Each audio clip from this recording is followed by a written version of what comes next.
The Alpha King's army stopped for a girl dragging a coffin alone in the snow. "Halt the vanguard!" Commander Uriah Flores roared, his breath pluming like dragon's fire in the freezing air. "My king, there is an obstruction on the pass." Alpha King Terrence. Cox spurred his massive midnight black warhorse forward, the ranks of 10,000 armored wolves parting in absolute, terrified silence. Through the blinding, swirling blizzard, Terrence narrowed his icy silver eyes. It wasn't a fallen tree or a rebel barricade. It was a girl. Fragile, freezing, and utterly alone, she was dragging a massive, rune-carved ironwood coffin through the knee-deep snow. The wind howled through the jagged peaks of the winter pass like a chorus of dying wolves, a relentless force that sought to strip the warmth from anything foolish enough to draw breath. Lottie Barnes did not feel her fingers anymore. She had long since stopped feeling her toes, the worn leather of her boots thoroughly compromised by the biting, unforgiving frost. All she knew was the agonizing friction of the thick hemp ropes biting into her blistered shoulders, and the monstrous dead weight of the ironwood coffin trailing behind her in the deep snow. Just a few more miles, she told herself, her voice nothing more than a cracked whisper lost instantly to the gale. Just keep moving. The coffin was an antique, heavy enough to require 3 strong men to lift, yet here she was, a girl barely in her 20s, hauling it across the most treacherous terrain in the Northern Territories.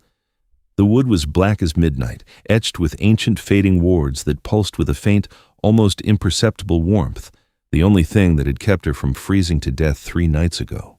Her mind, fractured by exhaustion, drifted back to the moment the burden became hers. She saw the blood-soaked floorboards of the sanctuary. She saw Willard Peterson, the old village elder who had taken her in when she was nothing but a starving orphan, clutching a fatal wound to his chest. "They are coming, Lottie!" Willard had choked out, his weathered hands gripping her collar with surprising, desperate strength. "Virgil Watson, he will burn the North to ash to find what is inside. You cannot let him have it. Take it to the Southern Keep. Do not open it. Do not let anyone see it." "But Willard, what is it?" she had cried, tears streaming down her soot-stained face. "The only thing that can save us from the monsters," he had whispered, before his eyes rolled back, leaving Lottie with a debt she could never repay and a secret she did not understand. Now, as the snow blinded her, a new sound pierced the rhythmic howling of the wind. It was a low, rhythmic thudding that vibrated through the soles of her boots. It was not the erratic, chaotic scramble of Virgil Watson's rebel mercenaries. This sound was disciplined, rhythmic, terrifying. Lottie paused, her chest heaving as she wiped a mixture of snow and freezing sweat from her eyelashes. Slowly, the blizzard parted, revealing a sight that made her blood run colder than the ice beneath her feet. An army. It was a sea of black steel and crimson banners, stretching back as far as the eye could see, winding down the mountain pass like a massive armored serpent. At the forefront rode a line of colossal war horses, their breath pluming in the air.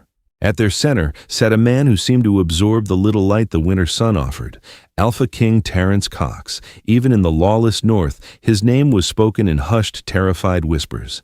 He was the conqueror of the East, the sovereign of the wolf clans, a man rumored to possess a heart made of the very iron he used to forge his empire. His armor was pitch black, accented with silver fur, and his eyes, piercing, luminous silver, locked directly onto her. Lottie's instincts screamed at her to run, to abandon the coffin and dive into the treacherous ravines where no heavy cavalry could follow. But she couldn't. Willard's dying face flashed in her mind.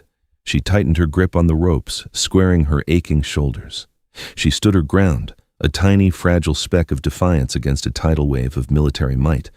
The army ground to a halt, with a deafening clatter of armor and stamped hooves. The silence that followed was heavier than the coffin. Commander Uriah Flores, a man whose face was a roadmap of brutal scars, spurred his horse a few paces forward. His hand rested casually on the pommel of a massive broadsword. "You there," Uriah barked, his voice laced with dangerous amusement. "Clear the king's road, girl, unless you wish to be ground into the permafrost." Lottie didn't move. She couldn't speak. Her throat was too dry, too cold. She just stared at the Alpha King, her chin tilted upward in silent, desperate rebellion. Terrence watched her, his expression an unreadable mask of stone. He noted the blood on her hands, the unnatural weight of the box she was pulling, and the fierce, unbroken fire in her hazel eyes. In all his years of conquest, armies had fled before him. Kings had dropped to their knees.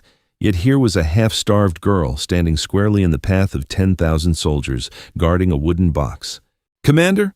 Terrence's voice was remarkably quiet, yet it carried over the howling wind, resonating with an undeniable preternatural authority. "Bring her to the vanguard and bring her prize." "My king, we are already delayed," Uriah began to protest. Terrence shot his commander a single chilling look. Uriah snapped his jaw shut, bowing his head. As soldiers dismounted and approached her, Lottie finally found her voice, drawing a small, rusty hunting knife from her belt. "Touch it," she snarled, her voice shaking with exhaustion and adrenaline, "and I'll cut your hands off." The soldiers hesitated, looking back at their king. Terrence Cox's lips twitched. It wasn't quite a smile, but it was a shift in the ice. He dismounted, his boots crunching heavily in the snow as he walked toward her, towering over her like a dark monolith. "Put the knife away, little bird," Terrence said softly, his silver eyes boring into hers. "Before you hurt yourself. You are walking with us now." The king's temporary encampment was erected with terrifying efficiency. Within an hour, a fortress of canvas and iron had sprung up in the shelter of a massive mountain overhang, shielding the core of the army from the worst of the blizzard. Lottie found herself shoved unceremoniously into the largest tent, a sprawling pavilion warmed by a roaring brazier. The sudden heat was agonizing to her frostbitten skin, making her extremities tingle with sharp burning pain. She stumbled, collapsing onto the thick fur rugs, her muscles finally giving out after days of relentless strain. The heavy canvas flap swept open, and Terrence Cox entered, followed closely by Commander Uriah Flores. Behind them slipped a woman Lottie hadn't seen outside. She was tall, lithe, and moved with the absolute silence of a hunting cat. This was Hattie Ross, the king's master of whispers and chief scout.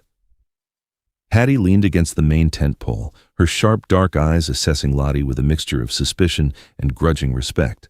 "Let me kill her and be done with it, Terrence," Uriah growled, not bothering with formalities in private. "She's a northern scout, Virgil Watson's spy. It's an ambush tactic slowing us down in the pass."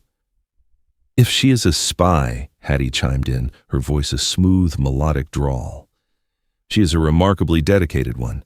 I checked her trail, Commander. She's been dragging that ironwood monstrosity for at least 50 miles, alone. No tracks flanking her, no hidden battalions." Terrence ignored them both. He walked over to the brazier, poured a cup of hot, spiced wine from an iron kettle, and walked over to Lottie. He knelt, an act that shocked both Uriah and Hattie, and held the cup out to her. "Drink," Terrence commanded softly. Lottie looked at the cup, then at him. Her hands shook violently as she reached out, her fingers brushing his leather-gloved hand. The wine burned her throat, but it sent a glorious wave of life back into her chest. She coughed, wrapping her frozen fingers around the warm metal cup. "Who are you?" Terrence asked, his voice a low, mesmerizing rumble. "And why are you hauling a corpse through my mountains?" "They aren't your mountains," Lottie snapped back, surprising herself with her own audacity. The wine was making her reckless. "And my name is Lottie Barnes. As for the coffin, it's none of your business." Uriah drew a dagger, taking a step forward. "Watch your tone, insolent wretch." Terrence held up a hand, stopping Uriah in his tracks without looking at him.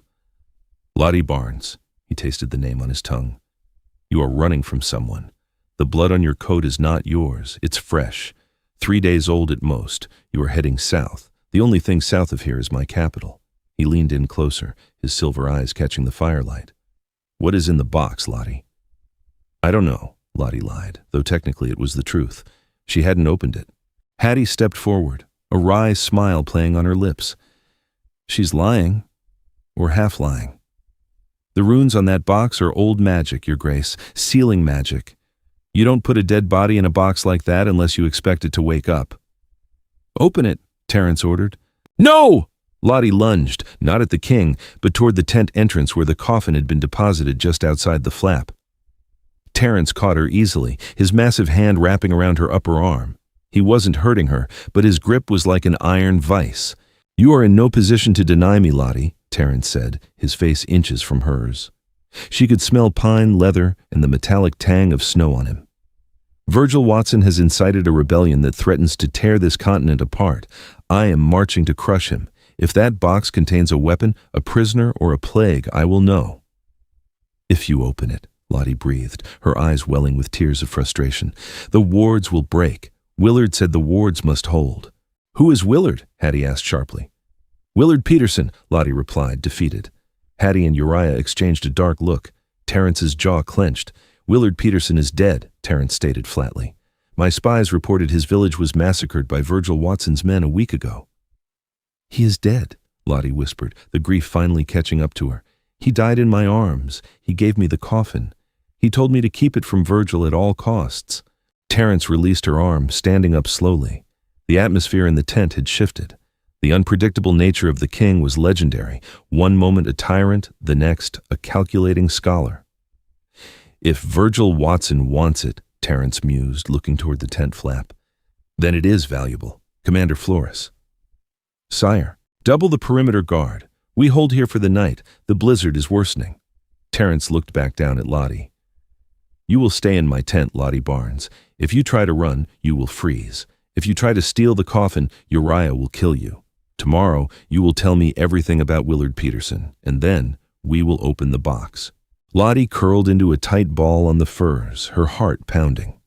She was a prisoner of the Alpha King, trapped in the eye of a political storm she didn't understand, guarding a secret that might kill them all. Night descended over the winter pass like a suffocating blanket.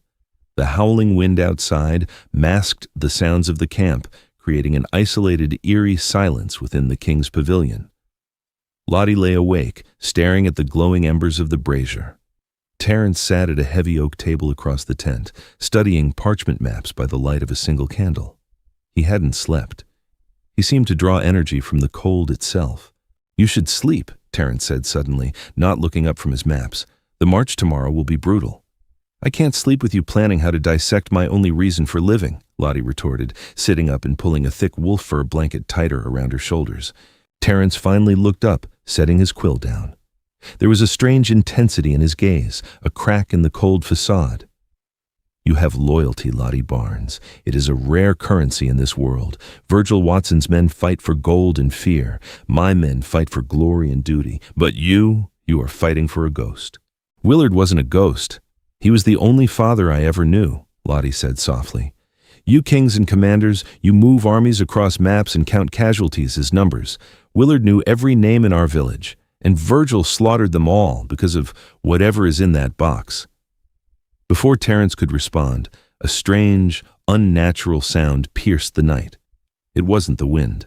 It was a high-pitched harmonic hum, like a tuning fork vibrating against glass. Terrence was on his feet in an instant, his sword drawn with a terrifying, fluid grace. "The warding stones," he hissed. "They've been breached." Chaos erupted. Screams of men and the clashing of steel echoed from the outer perimeter.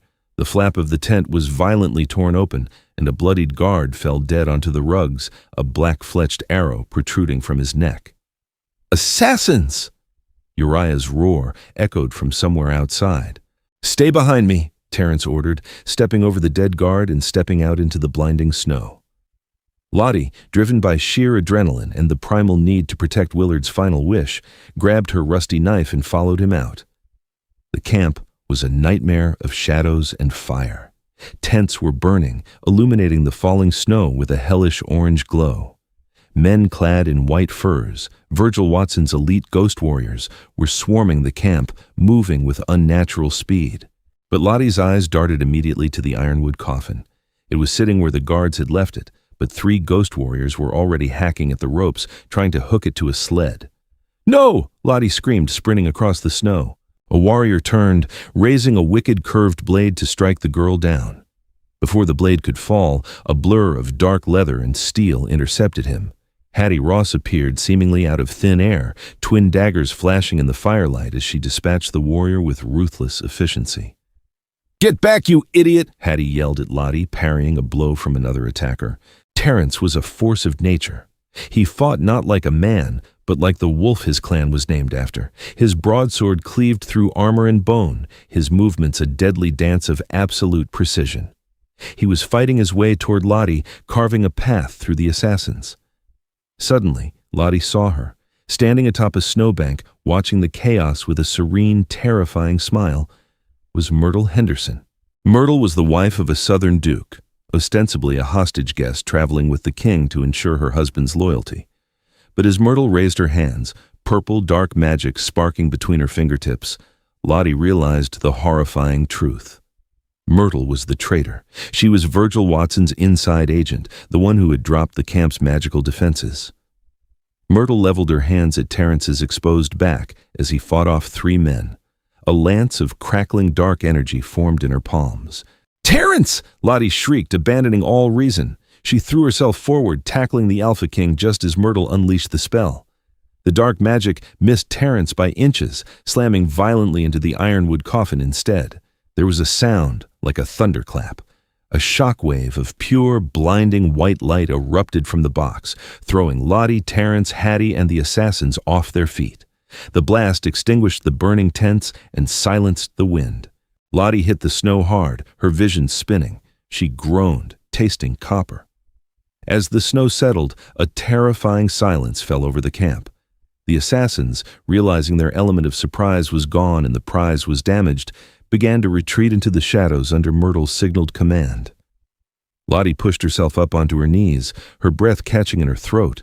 The ironwood coffin was shattered. The ancient wood had splintered into 1,000 pieces, the glowing runes fading into dead ash. "No," Lottie sobbed, crawling toward the wreckage. "No, no, no." Terrence stood, wiping a streak of blood from his cheek, his silver eyes wide with shock. He walked slowly toward the ruins of the box, his sword lowered. There, lying in the snow amidst the splintered wood, was not a weapon. It was not a dead body. It was a little girl. She couldn't have been more than 7 years old.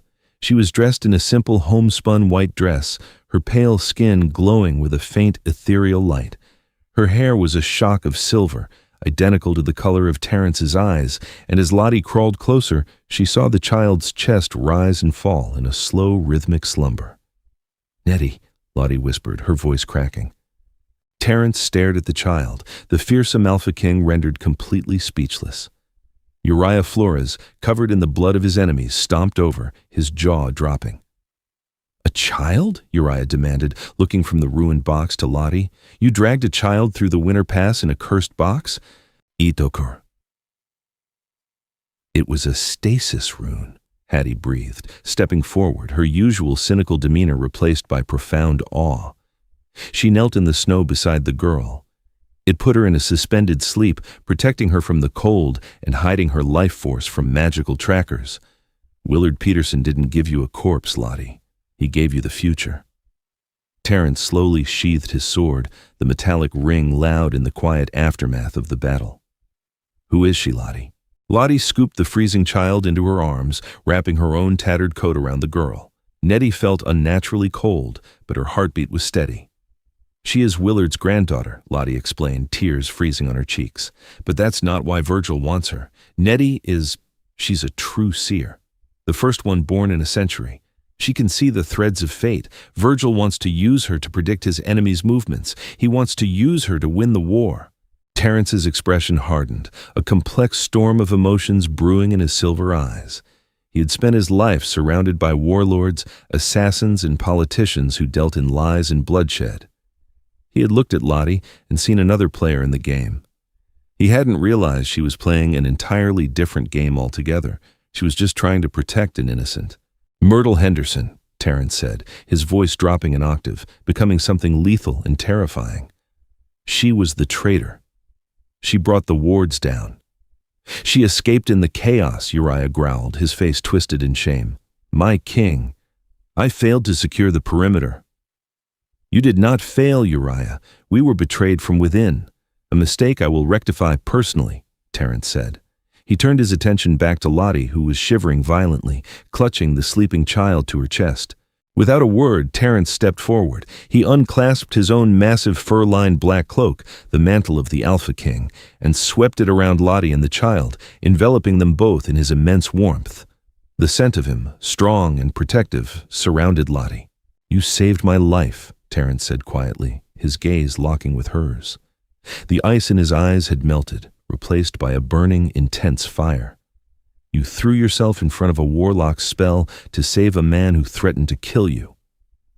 You were standing in the way, Lottie deflected weakly, her cheeks flushing warm beneath the dirt and frost. Terrence's hand gently brushed a stray lock of hair from her face, his thumb grazing her bruised cheekbone. The touch was agonizingly tender from a man known for his brutality. No one has ever fought for me without expecting a crown or a coin in return. You are a remarkably unpredictable creature, Lottie Barnes. What do we do now? Lottie asked, her voice trembling, deeply affected by his proximity. Now, Terrence announced, turning back to his men, his voice carrying the full roaring authority of the Alpha King. We do not march south. Virgil Watson wants this child. He will bring his entire rebel army to these mountains to get her. We will not run. We fortify this pass. We make our stand here, and we bury Virgil Watson in the snow. A roar of approval erupted from the surviving soldiers. Hattie caught Uriah's eye across the camp. The grizzled commander was looking at the king with renewed fanaticism. Hattie smirked, spinning a dagger in her hand. Looks like we're fighting a war for a little girl and a stubborn stray, she muttered to Uriah. I've fought for worse reasons, Uriah grunted, though a small, grim smile touched his scarred lips. As Terrence escorted Lottie and Nettie back into the repaired pavilion, Lottie realized something profound. She was no longer dragging a coffin alone in the snow. She was walking beside a king, and for the first time in her life, she felt entirely safe. The next 48 hours were a blur of desperate preparation. The winter pass, usually a death trap, became a fortified choke point. Terrence's engineers built ice walls and spiked trenches, turning the mountain's geography against the impending attack. Inside the king's tent, a different kind of tension brewed. Nettie had awakened. The little girl sat cross-legged on the furs, eating a bowl of hot stew. She possessed an eerie calm, her large, luminous eyes tracking things in the air that no one else could see. She had looked at Terrence once, tilted her head, and said, "You have a shadow of a crown, but a heart of a wolf. The wolf must bleed for the snow to melt." Terrence had only nodded solemnly. Lottie, however, found herself constantly hovering near him. The dynamic between them had shifted from captive and captor to something unspoken, heavy with electric anticipation. Catching each other's gazes across the war table, lingering touches when exchanging maps. It was a slow-burning fire in the freezing cold. But not everyone was content. It's a suicide mission, Uriah muttered to Hattie as they inspected the southern perimeter. Virgil's bringing 40,000 men. We have 10, and we are trapped in a gorge. We should have taken the girl and rode hard for the capital. Terrence is risking the entire kingdom for a peasant girl he met 2 days ago. Hattie leaned against an ice wall, her dark eyes sharp. Are you questioning the Alpha, Commander? I am a pragmatist, Hattie, Uriah shot back. If Terrence falls, the Empire fractures. Sometimes I wonder if I shouldn't take the vanguard and force a retreat myself, for the good of the realm. Hattie pushed off the wall, stepping into Uriah's space, her twin daggers suddenly very close to his ribs.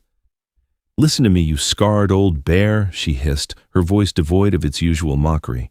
I've served 3 kings. Terrence is the only one who actually gives a damn about the people he rules. If you betray him now, if you try to take command, I will slit your throat before you can draw that massive sword of yours. We stand with him, understand? Uriah looked down at the deadly beautiful woman, surprised by her fierce loyalty. Slowly, a genuine grin broke across his face. I was just testing the wind, Hattie. I'd follow him to hell. I just wanted to make sure you would too. Before Hattie could respond, a horn blew from the northern ridge, a deep, mournful wail that echoed through the pass. They're here, Uriah roared, sprinting toward the front lines. The battle began not with a clash of steel, but with a roar of the mountain itself. Myrtle Henderson, standing atop a distant cliff flanked by Virgil Watson's heavy infantry, raised her staff. She chanted in a forgotten tongue, her voice amplified by dark magic. The snow on the peaks above the king's army began to shudder. Avalanche! The cry went up. A tidal wave of white death cascaded down the mountain walls, threatening to bury the vanguard alive. Terrence reacted instantly. Shield wall! Arch the lines! He bellowed. But it wouldn't be enough. Lottie, standing near the command tent with Nettie, watched in horror as the snow roared downward. Suddenly, Nettie grabbed Lottie's hand. The child's eyes glowed a blinding silver. "Sing to the earth, Lottie," Nettie whispered. "You have the blood of the old wolves in you." Willard knew. "Sing." Lottie didn't understand, but as she looked at Terence, who was bracing to be crushed by the snow, something ancient and primal snapped awake inside her. A deep, resonant heat bloomed in her chest. She didn't sing, she screamed. It was a sound that tore from her throat, part human, part animal, an alpha's call that she didn't know she possessed.